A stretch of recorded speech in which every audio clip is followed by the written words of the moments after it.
करने जा रहे हैं। 2000 करोड़ रुपए की कर्ज माफी इस वित्तीय वर्ष में हम करने जा रहे हैं। कैसे इसके लिए ड्राफ्टिंग सचिव की अध्यक्षता में कमेटी बनी है। फाइनली विभाग के प्रमुख होने के नाते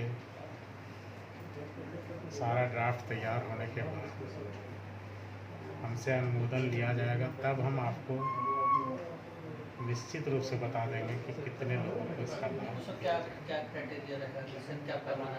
नहीं, आपको मैं क्लियर बता दूं, टोटल आउटस्टैंडिंग 7900 करोड़, सभी प्रकार के लोन, कृषि, गैर कृषि।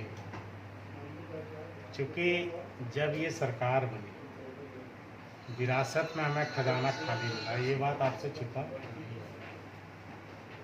मजबूरन आते ही बजट आया और बजट का बाद राजस्व की प्राप्तियां कम होने के कारण और चुनावी वर्ष में जो पिछली सरकार थी, उन्होंने लोक लुभावने परियोजनाओं को धरातल पर लाकर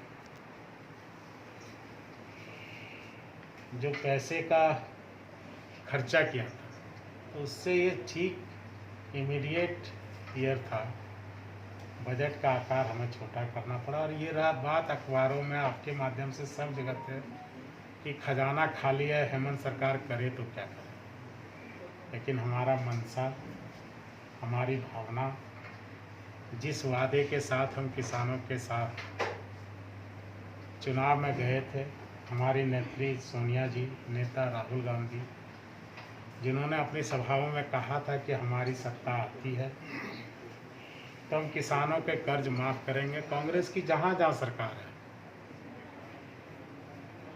चाहे पंजाब की सरकार हो, चाहे कमलनाथ की सरकार थी, चाहे छत्तीसगढ़ की, जहाँ भी हो, किसानों का कर्ज माफ़ किया। और याद कीजिए, अब UPA 1 जब पूरे देश में किसानों का 70,000 करोड़ का कर्जा था, आज तक किसी ने ये हिमायत नहीं की, लेकिन कांग्रेस ने उस कर्जे को माफ़ किया था।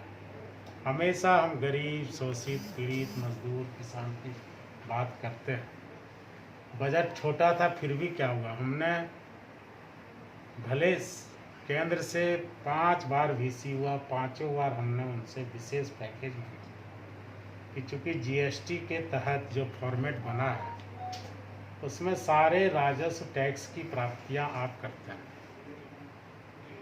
और झारखंड में मिनरल्स ये सब ज़्यादा होने के कारण, प्रोडक्टिव स्टेट होने के कारण जो फॉर्मेट GST का बना है, तो आप इसको पाएंगे कि लॉसेस उस स्टेट्स को है जहाँ पर खनिज संपदा है, जहाँ पर प्राकृतिक संपदा है, ये सब प्रचुर मात्रा में। और जो सर्विस स्टेट है, उनको इस GST के फॉर्मेट में जो यूनानिमसली पूरे देश के लिए है, उसमें उस स्टेट को फ़ायदा हो रहा है और हमारे जैसे स्टेट को बहुत ज़्यादा लॉस हो रहा है। बिहार को फ़ायदा है, झारखंड को लॉस है। तो हमने ये भी रखा कि ये जब कोरोना की परिस्थितियाँ आई, तो इस राज्य को विशेष पैकेज देने की ज़रूरत है। हम किसानों को राहत देना चाहते हैं और उनसे हमने 5 बार मांगा। नरेंद्र सिंह तोमर साहब से मांगा, गिरिराज सिंह जी से मांगा, ख्याला साहब है उनसे मांगा, लेकिन अभी तक एफर्मेटिव रिप्लाई का हम इंतज़ार कर रहे हैं। बार बार वो ये कहते हैं हम प्रधानमंत्री के समक्ष बातों को रखेंगे, लेकिन अभी तक बात बन नहीं पाई। ऐसे में किसानों का हाल बुरा हो रहा है। हमने अपने बजट में से जब देखा कि केंद्र इस ओर कोई निर्णय नहीं दे रहा है, अभी जो परिस्थिति है महामारी की, इसमें राजनीति का समय नहीं है, इसमें एक दूसरे से सहयोग की अपेक्षा हम करते हैं। हम किसी पर आरोप नहीं लगाते, क्योंकि झारखंड पिछड़ा आदिवासी बहुल स्टेट है और राजस्व की जो प्राप्तियां केंद्र को हो रही है टैक्स कलेक्शन के रूप में, GST के फॉर्मेट में यदि उसका सबसे बड़ा सफर है तो झारखंड जैसा स्टेट। तो इसीलिए हम उनसे मांग किए कि आप न्याय कीजिए यहाँ के लोगों के लिए, किसानों के लिए, आप विशेष पैकेज को दीजिए तो हम ताकि सारे कर्जे